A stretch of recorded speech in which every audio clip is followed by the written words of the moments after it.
pemuda-pemudi Gereja Toraja Klasis Mengkendek Utara. Sebelum kita membaca dan merenungkan firman Tuhan, mari kita bersyukur dan berdoa. Terima kasih Tuhan pada kesempatan ini untuk segala yang Tuhan buat dan kerjakan dalam hidup kami. Kami akan membaca dan merenungkan firman-Mu. Kami mohon Tuhan menolong kami untuk memahami firman-Mu ini dan boleh kami berlakukan dalam kehidupan kami. Bersabdalah karena sesungguhnya kami telah siap untuk mendengar dan merenungkannya. Terpujilah nama-Mu Tuhan. Haleluya. Amin. Bacaan kita hari ini terambil dari 1 Petrus pasal 3 ayat 8 sampai ayatnya yang ke-12. Saya akan baca firman Tuhan ini dalam Alkitab Terjemahan Baru edisi kedua. Kasih dan damai. Akhirnya, hendaklah kamu semua seia sekata, seperasaan, mengasihi saudara-saudara, penyayang dan rendah hati, dan janganlah membalas kejahatan dengan kejahatan atau caci maki dengan caci maki, tetapi sebaliknya hendaklah kamu memberkati, karena untuk itulah kamu dipanggil, yaitu untuk memperoleh berkat. Sebab siapa yang mau mencintai hidup dan mau melihat hari-hari baik, ia harus menjaga lidahnya dari yang jahat dan bibirnya dari ucapan-ucapan yang menipu. Ia harus menjauhi yang jahat dan melakukan yang baik. Ia harus mencari perdamaian dan berusaha mendapatkannya. Sebab mata Tuhan tertuju kepada orang-orang benar dan telinganya kepada permohonan mereka, tetapi wajah Tuhan menentang orang-orang yang berbuat jahat. Amin. Sedemikian jauh firman Tuhan yang akan kita renungkan. Dikatakan berbahagia bagi setiap kita yang setia membaca firman Tuhan dan setia untuk melakukannya.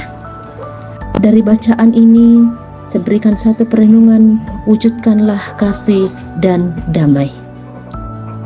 Saudara-saudara yang kekasih, merasakan kasih sayang adalah dambaan setiap manusia dan menikmati kedamaian adalah kerinduan setiap orang. Kalau itu menjadi dambaan dan kerinduan setiap orang, itu berarti termasuk saya dan kita sekalian juga mendambakan dan merindukan. Hal ini berarti kita punya tanggung jawab untuk mewujudkan kerinduan itu.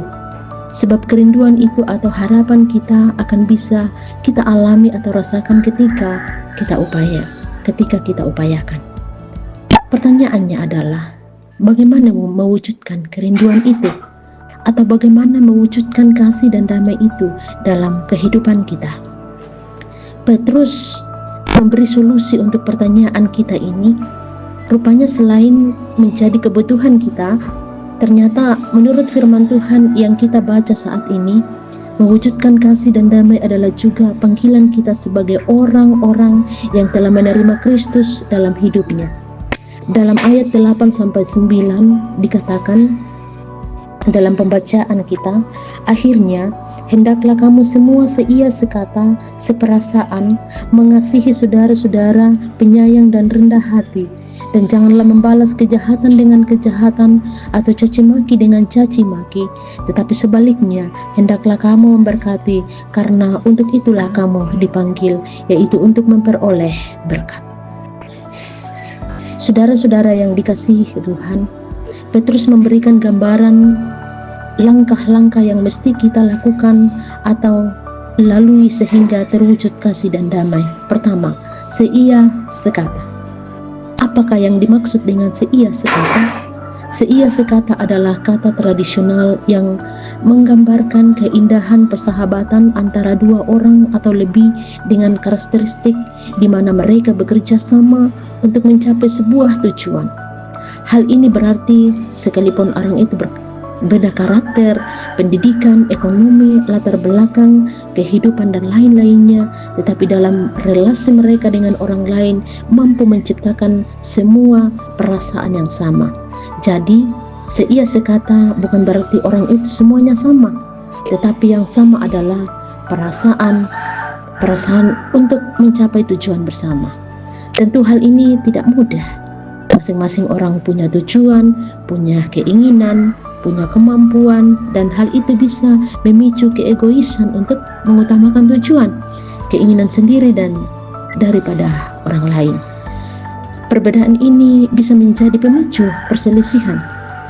Kalau begitu, bagaimana mempertemukan tujuan, keinginan yang berbeda ini sehingga melahirkan rasa yang sama, atau dalam bacaan kita tadi disebut seperasaan, dan seperasaan ini akan melahirkan seia sekata. Dalam kehidupan bersama orang lain, untuk bisa memiliki perasaan yang sama atau perasaan dibutuhkan kerendahan hati. Kerendahan hati untuk menganggap orang lain lebih daripada diri sendiri. Kerendahan hati akan membuat kita menghargai Tuhan, keinginan dan perasaan orang lain. Mengapa biasa dalam persekutuan banyak yang sering merasa terluka, kecewa, karena tidak adanya kerendahan hati. Banyak orang yang menganggap dirinya lah yang paling utama. Masing-masing bertahan, tidak ada yang ingin mengalah, karena mempertahankan harga diri yang terjadi bukanlah seperasaan, tetapi masing-masing perasaan dan akibat dari itu adalah tidak akan ada seia sekata. Masing-masing akan menjalani hidup masing-masing, berjuang sendiri-sendiri, dan tentu itu sangat melelahkan dalam dalam persekutuan. Dan ketika perasaan lelah menjalani kehidupan kita, itu bisa berakibat fatal. Demikian halnya dalam persekutuan.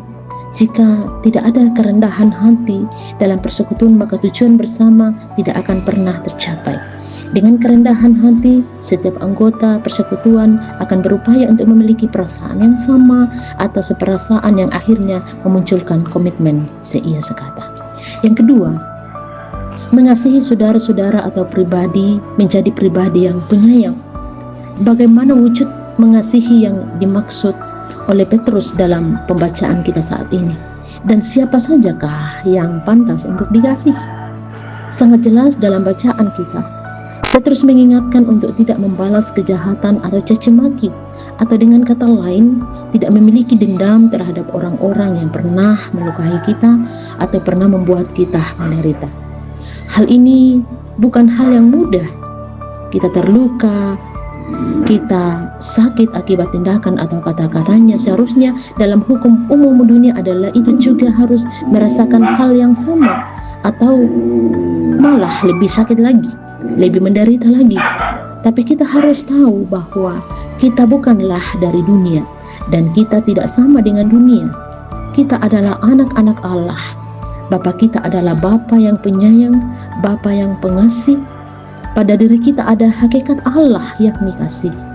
Jadi, mengasihi di sini bukan hanya ketika kita mengatakan kasih, pertolongan kepada orang lain, tetapi ketika kita mengampuni, memaafkan, itu juga adalah wujud mengasihi. Hal ini juga menegaskan bahwa kasih kita tidak terbatas kepada orang yang baik, orang yang mengasihi kita, tetapi juga kasih kita juga untuk orang-orang yang pernah melukai hati kita.